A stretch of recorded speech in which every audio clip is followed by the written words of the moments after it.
सोमवार के दिन जो अमावस्या पड़े वो सोमती अमावस्या कहलाती है। क्या करना पड़ता है उस दिन? पीपल के पेड़ की परिक्रमा करो या तुलसी की परिक्रमा करो या पूजन करो, पाठ करो, कुछ भी करो, पर सोमती के दिन दान करो, पुण्य करो, सत्कर्म करो, भजन करो। तो सोमती अमावस्या का विधान इतना शास्त्र क्यों कहता है कि सारी अमावस्याओं में प्रबल सोमती अमावस्या, शनिचरी अमावस्या से भी बड़ी अमावस्या सोमती कहलाती है महाराज। तो कहा उस दिन सारे जितने भी ग्रह हैं, जितने भी ग्रह, सारे ग्रह चंद्रदेव के साथ मिलकर भगवान शंकर की आराधना में डूबते हैं। और भगवान शंकर की आराधना में डूबते हैं तो उस दिन जो किया हुआ दान पुण्य सत्कर्म है वो हमारे, आप लोगों को मालूम होगा, पितरों की 3 गतियां, पितर, आहुत, वासुक। कितने? 3। गर्भ में जो चले गया आहुत है, कुंवारी अवस्था में गया जिसकी शादी नहीं हुई, आहुत पितर। अधोगति में अचानक बहुत सारी तमन्ना थी, बहुत कुछ करना चाहता था और अचानक चले गया, मर गए, पितर गिनती है। वासुक जो एक्सीडेंट आदि, खांसी, सुसाइड, वासुक। 3।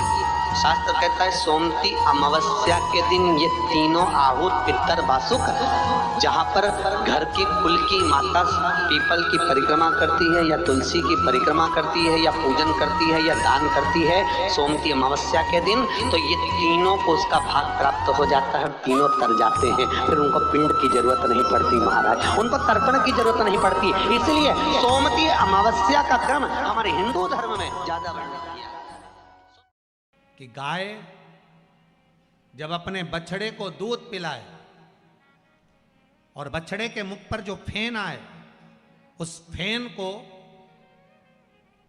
अमावस्या के दिन दोपहर में 12 बजे चम्मच में लेकर, जो बच्चा चिड़चिड़ करता हो या पढ़ाई में मन नहीं लगता हो या दिमाग थोड़ा सा कमजोर हो, डॉक्टर के इसका विवेक काम नहीं कर रहा, बुद्धि काम नहीं कर रही है, उस बच्चे को 2 या 3 अमावस्या गाय जब बछड़े को दूध पिलाए, बछड़े के मुंह पर जो फेन आता है वो फेन उस बच्चे को पिला दिया जाए तो बच्चा विद्वान होता है, उसका विवेक काम करना प्रबल हो जाता है। शिव का भजन करना। चंदन की जो शिला होती थी, देखा है आप लोगों ने? किस किस ने देखा? वो चंदन को घिसने का एक पट्टा होता है छोटा सा, उसकी जो शिला होती है,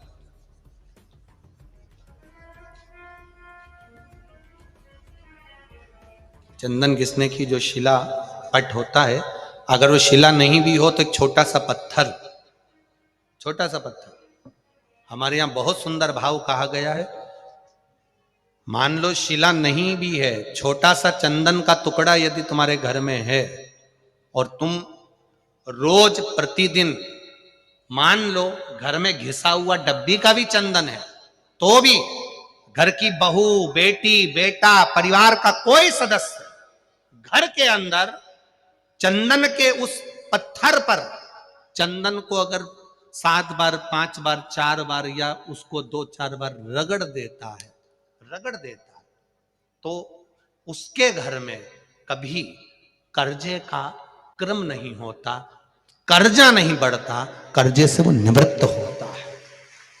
पर वो चंदन का पट घिसना होना चाहिए, जिसके यहां पर केवल रखा रहता है, केवल रखा है, तो किसी ना किसी कारण पर से गाड़ी ले ली, उसका कर्जा हो गया, मकान बना लिया, उसका कर्जा हो गया, ये हो गया, उसका।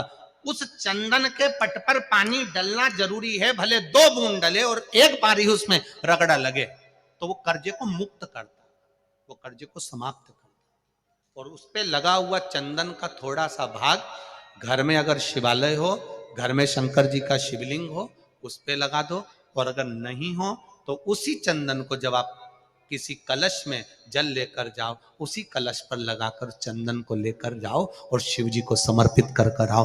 चंदन लगने से ही कर्जे की मुक्ति होती है, कर्जा समाप्त होता है, वो कर्जा रहता नहीं। वटकेश्वर महादेव, एक बात याद रखना, अगर हमारे व्यापार नहीं चल रहा हो, दुकान धंधा पानी नहीं चल रहा हो, दुकान पर 24 घंटे बैठो तो व्यापार नहीं होता, घर में लक्ष्मी नहीं टिक रही हो, पैसा नहीं आ रहा हो, तो बड़ के पेड़ के नीचे, पीपल के पत्ते के ऊपर, बड़ के पेड़ के नीचे की मिट्टी को गीला कर कर पीपल के पान पर, पीपल के पत्ते पर एक शंकर जी के शिवलिंग का निर्माण करो। क्या बनाना है? शंकर भगवान का शिवलिंग। शिवलिंग बनाकर उसकी बटकेश्वर महादेव के नाम से पूजन करो। 7 बार कच्चा दही चढ़ा दीजिए। उस दही को थोड़ा सा चम्मच में उठा लीजिए। उस दही को लाकर जहां तुम्हारा व्यापार है, जहां तुम कमाने के लिए बैठते हो, दुकान पर बैठते हो, उस दुकान पर उस दही से स्वस्तिक बना दीजिए। और इस पीपल के पत्ते पर जो वटकेश्वर महादेव का तुमने निर्माण करा है, इसको ले जाकर विसर्जन कर दीजिए। आपकी दुकान 3 महीने के अंदर धड़ाके से चलना प्रारंभ हो जाएगी महाराज। लक्ष्मी की कभी कमी नहीं आएगी। यह वटकेश्वर महादेव का पूजन है। कौन से महादेव है? जम के बोलिए, वटकेश्वर। जितने भी ग्रह हैं, चाहे राहु हो, केतु हो, मंगल हो, शनि हो, बुध हो, भौम हो, सूर्य हो, ये सारे जो ग्रह हैं, ये शंकर भगवान के शिवलिंग के पास में विराजमान है। शिवलिंग के पास में विराजमान है। कभी मौका मिल जाए, विवाह शादी में देरी हो रही हो, या कोई नया कार्य चालू कर रहे हो उसमें देरी हो रही हो, या कोई सर्विस के लिए, नौकरी के लिए जा रहे हो और वो कार्य नहीं हो रहा हो, तो एक धतूरा, केवल एक धतूरा, उस धतूरे को फोड़कर उसके अंदर का फल निकालकर उस फल को शिवलिंग पर चढ़ाकर 1 लोटा जल शंकर भगवान को समर्पित कर। दिन होना चाहिए मंगलवार। कौन सा दिन होना चाहिए? जम के बोलो जरा, मंगलवार। समर्पित करो। उसके बाद में आप विवाह के लिए अगर समर्पित करे हैं तो विवाह में देरी नहीं होगी। व्यवसाय और व्यापार के लिए या नौकरी के लिए समर्पित करे हैं तो उसमें देरी नहीं होगी। एक पत्र में आया है, सुन लीजिए, बड़ा सुंदर संवाद है।